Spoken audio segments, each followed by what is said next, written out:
non tu linguam latinam discus, hic ades, ergo ita conicio te linguam latinam discere. Hodie, tibi, spectator, habeo tria consilia quae disprobo, quae esse mala puto. Estis ne parati? Incipiamus. Salvete, sodales. Haec series est Rem Tene. Est series sermonum latinorum ad linguam latinam discendam. Mihi nomen est Andreas. Et hodie de tribus conciliis ad linguas discendas malis loqui velim. I'd like to talk with you all today about 3 ideas, 3 plans that are bad for learning languages. Hodie de tribus conciliis ad linguas discendas malis loqui velim. Passim everywhere. Passim in rete omnium gentium sunt homines qui de linguis discendis locuntur. Conciliadant. They give advice. Conciliadant. Alia concilia bona sunt. Alia mala. Saepe tamen concilia varia sunt, et inter se pugnant. They are inconsistent. Literally, they fight among themselves. Inter se pugnant. Certa autem est ratio, the rationale, the system. Ratio linguarum discendarum. Non sunt secreta, et arcana haec concilia. Tria tamen concilia, quae saepe audio vobis dicere velim. Haec concilia non sunt capienda, si linguam bene discere vis. You want to learn by heart. You want to learn completely. Discere vis. Concilium primum est hoc.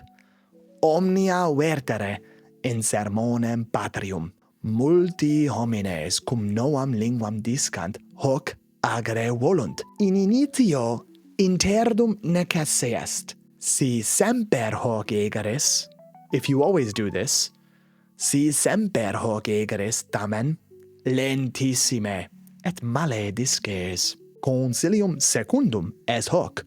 Omnia vocabula quae nescis in lexico quaerere. To search for in a dictionary. In lexico quaerere.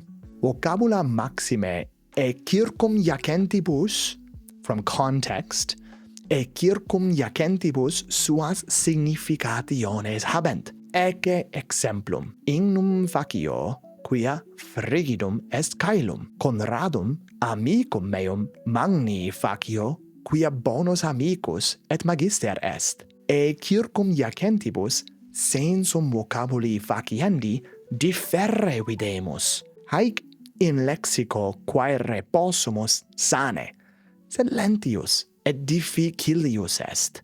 Circum iacentia semper inspicite sodales. Ante concilium tertium, si placet vobis hoc episodium, facite nos certiores commentariis vestris. Si placent haec omnia gratias agite patronis nostris apud Patreon, ob eos haec omnia fieri possunt, are able to happen, are possible, fieri possunt. Ad concilium tertium. Concilium tertium et ultimum est hoc. Grammaticam primum discere. Multi homines qui linguas discunt et docet hoc prave intellegunt.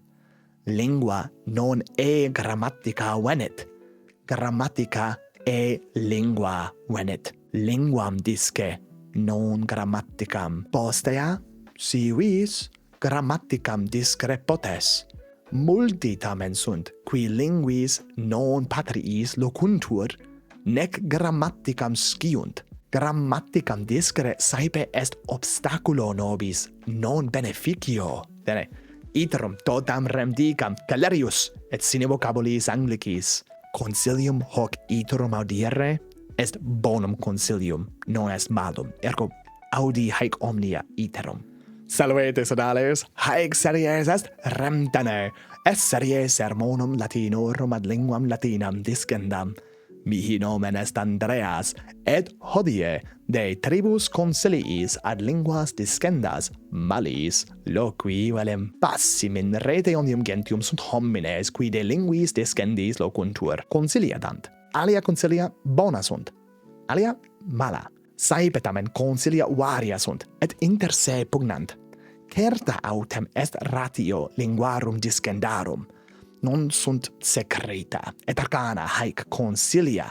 Pria tamen concilia, quae saepe audio vobis dicere velem, haec concilia non sunt capienda, si linguam bene discere vis. Concilium primum est hoc: omnia vertere in sermonem patrium, multi homines, cum noam linguam discant hoc agere volunt, in initio interdum necesse est. Si semper hoc egeres tamen lentissime et male disces. Concilium secundum est hoc: omnia vocabula quae nescis in lexico quaere.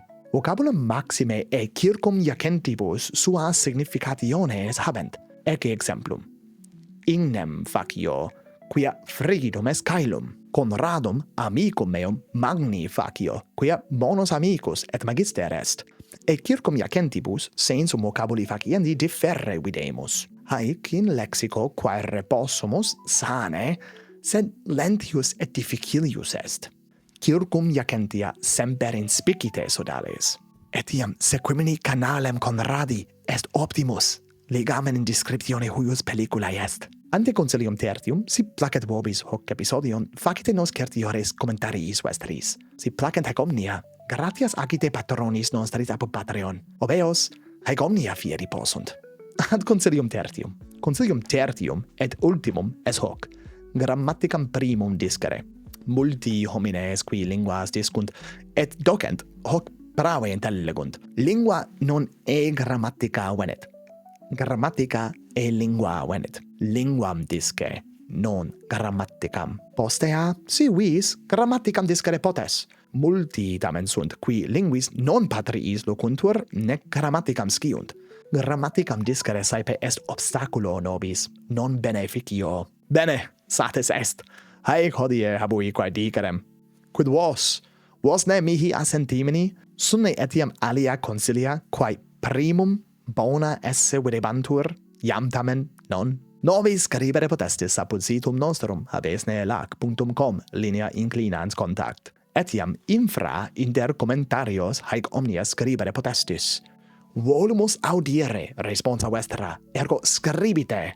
Gratias vobis agimus, quod nos loquentes auditis. Et, ut semper, patronis nostris apud Patreon, quam maximas gratias agimus. Si vultis fieri patroni nostri, ite addigamen quod infra positum est. Speramus fori ut hoc episodium vobis placurit. Si placut vobis hoc episodion, ecce hoc placebit multum certe. Curate, ut in proximum aleatis, et mementote sodales, Rem Tenē, verba sequentur.